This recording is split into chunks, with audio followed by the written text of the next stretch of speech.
네, 본부장님 안녕하세요. 네, 안녕하십니까. 네, 이번에 강기정 시장님, 그리고 임차식 단장님, 그리고 김영집 원장님 모시고 CS 함께 다녀오셨는데 어떻게 참가하게 되셨습니까? 저희가 CS 참여하게 된 거는요. 저희가 지금 직간접적으로 지원하고 있는 기업들이 CES에 직접 나가서 혁신상도 수상을 하고 또 직접 부스로 전시에 참여하게 된 기업이 한 6군데 정도 됩니다. 그래서 이제 그 기업들 직접 부스 참여도 하고 미팅 진행하고 그리고 이제 실리콘밸리에서는 저희랑 협력을 하는 기관들과 MOU 사인도 하고 그다음에 이제 협력 관계를 더 다지기 위해서 그런 이제 미팅 목적으로 함께 동행하게 됐습니다. 음, 이번에 광주시 차원에서 CS 첫 참가인데 수출 계약 그리고 기업 유치 등의 성과가 컸습니다. 이에 대해서는 좀 어떻게 보십니까? 네, 지금 이제 광주가 CES에 첫 참가해서 이제 그 가전 기업들이 이제 수출 그 성과도 냈고요. 그다음에 이제 저 인공지능 기업들이 또 대거 참여를 해서 이번에 CES 혁신상도 수상을 했고 또 거기에 기술들을 보여주게 되면서 이제 여러 기업들과 협력 관계들을 이끌고 특히 이제 광주광역시가 인공지능 중심 도시로서 굉장히 이제 글로벌 기업들에게 많은 호평을 받고 또 협력 관계 유지를 하기 위해서 많은 제안들을 받았습니다. 그래서 예를 들면은 뭐 구글 같은 경우는 인재 양성을 같이 하자고 한다든지 엔비디아 같은 경우에는 저희 이제 인공지능 집적 단지의 사업에 또 참여를 하고 있지만 함께 이제 뭐 공동으로 MOU를 체결을 해서 연구 개발이라든지 이런 것들을 같이 하자는 그런 이제 제안들을 받고 왔습니다. 음, 광주로서는 아주 괄목할 만한 성과인데 혹시 본부장님께서 흥미있게 보신 기업은 있습니까? GL 기업 이외에? 그 이번에는 CES 트렌드를 좀 보시면 아실 수 있을 텐데요. 이제 CES가 기술적인 내용들을 자랑하거나 이런 자리보다는 인간과 환경이 어떻게 함께 살아가느냐 하는데 이 기술들이 어떻게 적용돼 간다.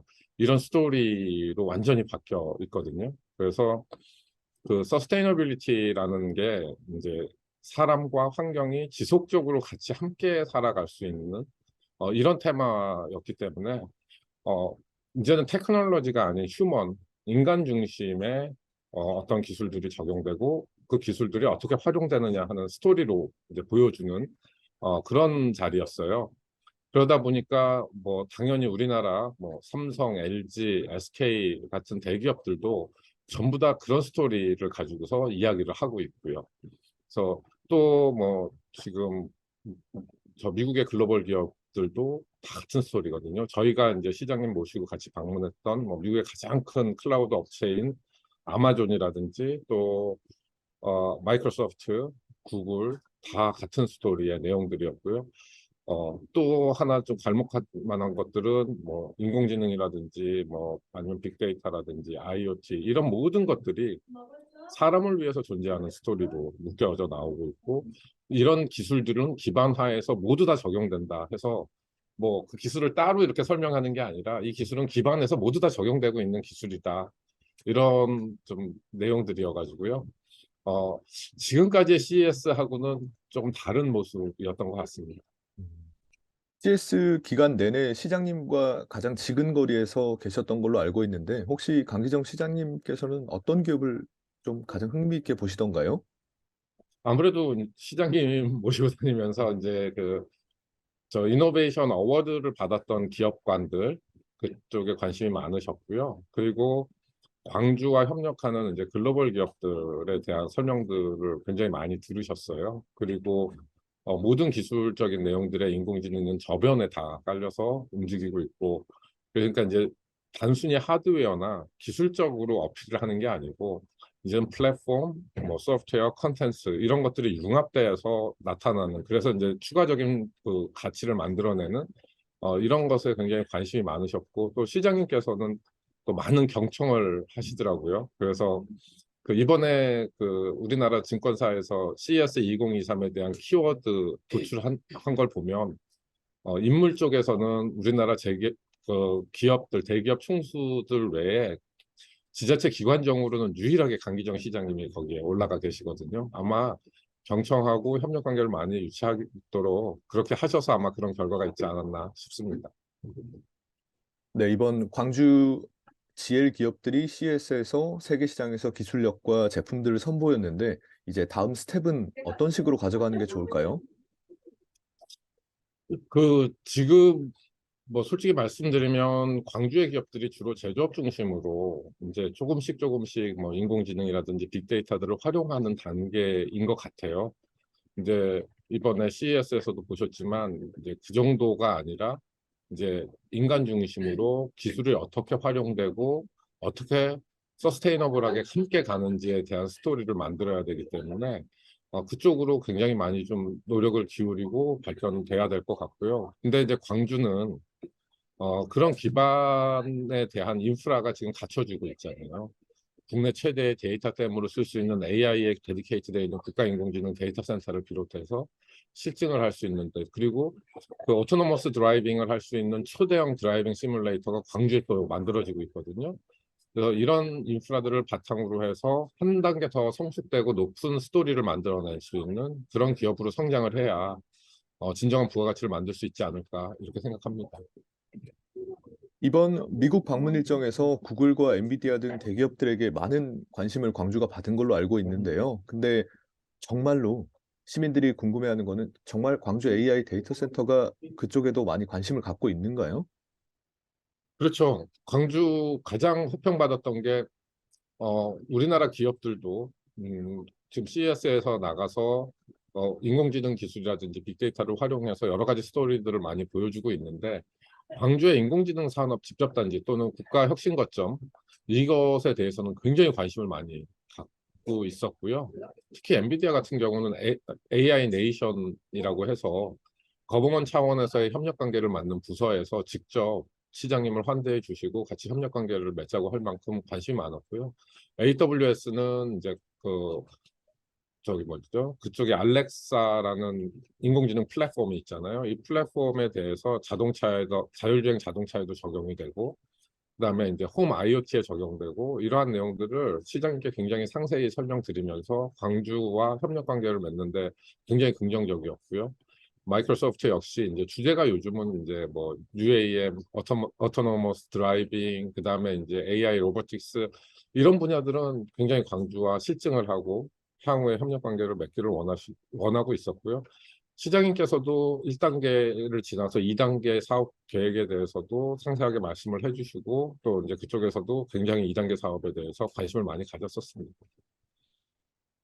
네, 광주로서는 정말 반가운 소식이고요. 그리고 시장님께서 창업 도시로 이제 광주를 창업 대표 도시로 만들겠다고 선포하셨는데 스타트업들이나 아니면 청년 예비 창업가들에게 혹시 해주고 싶은 말씀 있으신가요?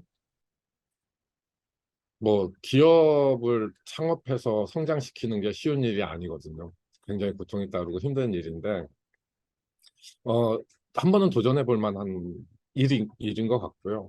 특히 이제 광주 같은 경우는 어, 제가 다른 분야는 모르고 저도 이제 인공지능 산업융합 사업단에서 사업을 진행을 하고 있다 보니, 저희가 이제 예비 창업, 그다음에 창업을 한 스타트업, 그다음에 이제 초기 성장의 스케일업까지를 지원하는 패키지 프로그램들을 다양하게 운영을 하고 있어요. 물론 모든 창업하시는 분들을 다 지원해 드릴 수는 없지만, 창업을 하시는 분들이 용기를 내서 이런 프로그램들을 좀 활용을 하시면 성장을 하는데 조금 가속화시킬 수 있는 역할을 좀 할 수 있지 않을까. 그리고 광주에 저희뿐만 아니라 다른 여러 기관들이 이제 창업해서 기업을 성장시키는 데 많은 지원을 하는 프로그램들을 운영을 하고 있습니다.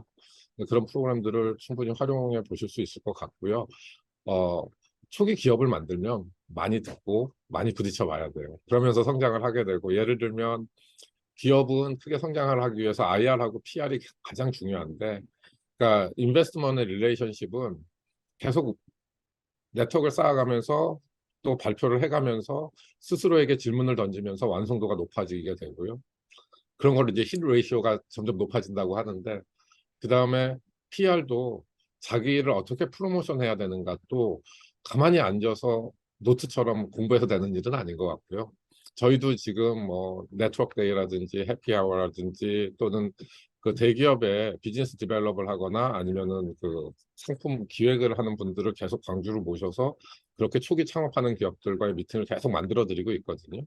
그런 것들을 적극적으로 활용을 해서 어, 본인들이 좀 더 단단한 스토리를 만들고 성장해 가는 과정들이 필요하다고 생각합니다. 특히 청년들이 창업을 하실 때는 저는 개인적으로 실패는 용인돼서는 안 된다고 생각을 해요. 그 모럴 해저드도 생길 수 있고. 하지만 실수를 용인할 수 있는 그러한 인프라는 갖춰지고 지원을 해줘야 된다고 생각합니다. 그래서 당연히 청년들이 비즈니스를 하게 되면서 스스로가 성장하는 과정에서 실수도 있겠죠. 근데 그 실수를 얼마나 죄송합니다. 잘 용인해 줄 수 있는 체계가 갖춰지느냐 이게 가장 중요한 점이라고 생각합니다. 네, 시장님께서도 강조하셨던 말씀도 해주신 것 같은데, 혹시 이제 스타트업들이나 청년 창업가들이 창업을 준비할 때 AI 종합지원센터도 큰 도움이 되겠죠? 네네. 지금 종합지원센터가 관문이고요. 우리나라 17개 지자체 중에서 광주만 유일하게 인공지능 관련 산업이라든지 인공지능을 융합하고 싶은 기업들에게 종합적으로 지원을 하는 센터를 갖고 있습니다. 이미 막 300여 개의 기업들 그리고 이제 900여 개의 기관 또는 개인들이 액티브하게 커뮤니티가 운영되고 있거든요.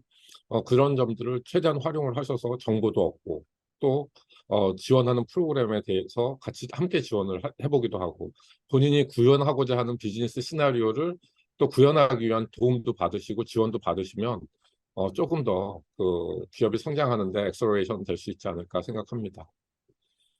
네, 이외로 첨단 삼지구 국가 인공지능 집적단지 조성 사업은 잘 진행되고 있습니까? 네네, 차근차근 진행되고 있고요. 드디어 이제 작년 말에 국가인공지능 데이터센터 건물이 완공이 돼서 올 초부터는 그 안에 시스템들이 이제 들어가기 시작합니다. 그래서 이제 시험 운영을 거쳐서 하반기 정도가 되면 전국에 한 500여 개의 인공지능을 활용하는 기업들을 동시에 지원할 수 있는 체계가 갖추어지고요. 그리고 이제 창업 실증동 건물도 이제 드디어 토닥기 공사를 통해 가지고 건축에 이제 시작이 됐고요.